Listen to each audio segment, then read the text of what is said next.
Sports Focus. Yes, I feel the need for speed. We'll go one-on-one with drag racing legend Mark Oswald next, plus the latest from the NBA and the NHL. Stick around. News 8 Sports at 9 is coming your way next.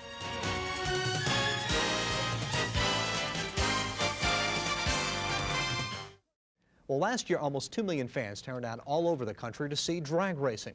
This weekend, the sport's top racers are in Gainesville, Florida for the annual Gator Nationals.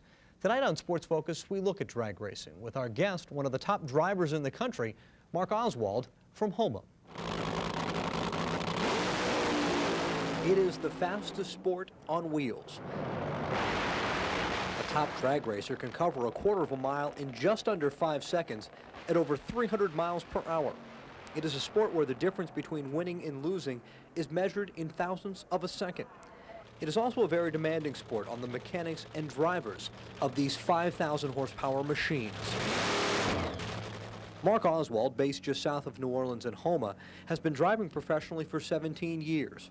Oswald is also one of the sport's most successful drivers. In 1984, he won the NHRA and the IHRA Funny Car Championships.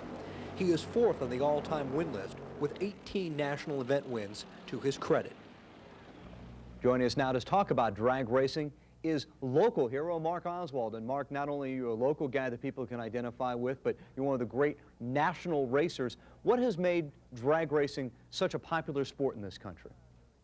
I really think two things have made drag racing popular. The main thing being the fact that the spectators are able to go in the pits and actually talk to the racers and get up close with the car.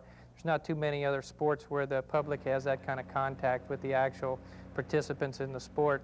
And the other thing I think is live television. You're able to watch same-day coverage of the races. You're not watching a race that was a month old that somebody already knows the results of. And I think the one thing that people really relate to is that old expression from Top Gun, I feel the need for speed. You guys almost breaking that 300-mile-an-hour barrier with the funny cars and the top fuel cars. Yeah, we have broken the 300-mile-an-hour barrier. There's been about 3 cars that have gone over 300 miles an hour in a funny car now. I haven't yet. I've been 298.90, but that's as fast as I've gone. Yeah, that's really, you got to pick up the pace a little bit, I guess. Actually, we do. When you look at that, I guess that's the thing that people relate to, because people drive fast. Now, you drive a lot faster, but people still get that feel of speed. Is that the thing that makes it closest to the fans that they really relate to more? They really like the speed numbers are real impressive, but if you really look closer, the most impressive thing about the cars is their acceleration. You know, we're able to go from zero, from a standing stop in a quarter mile, we're able to get to those speeds, and we're able to do it in under 5 seconds. Yeah, people talk about cars going to 0 to 60 in 4 or 5 seconds. You guys go to 0 to 300 in 4 or 5 seconds. That's correct. What is the most important thing with the fans and the identification? You think that's really what's made this sport so popular? Because the growth is, you've seen a progressive growth the last 2 or 3 years. Yeah, I definitely think it's the fact that the fans can associate with the racer. You know, drag racing is an old sport. You know, it actually, unfortunately, started on the highways, but it's progressed away from that now, and it's very professional. But I think people still relate to it. The other thing is there's a lot of categories in drag racing in the sportsman divisions that aren't that expensive and are still fairly accessible to the average person. You've been around a long, long time, still very competitive, 4th all-time in wins overall in the NHR circuit. What's your goals? Well, of course, my goal, I would always like to win that world championship again, but really, I'm a professional racer. I race for a living. We've got an excellent sponsor with In-N-Out Burger now, and we have an opportunity to race at all the races on a competitive scale with anybody. We've got a real good budget, and I'd just like to turn that into some good results on the racetrack. Got to be good for you also carrying the flag of Louisiana wherever you go. Yeah, well, I've been down here on and off since 1981 when I came to work for Paul Candies and Leonard Hughes, also a local race team.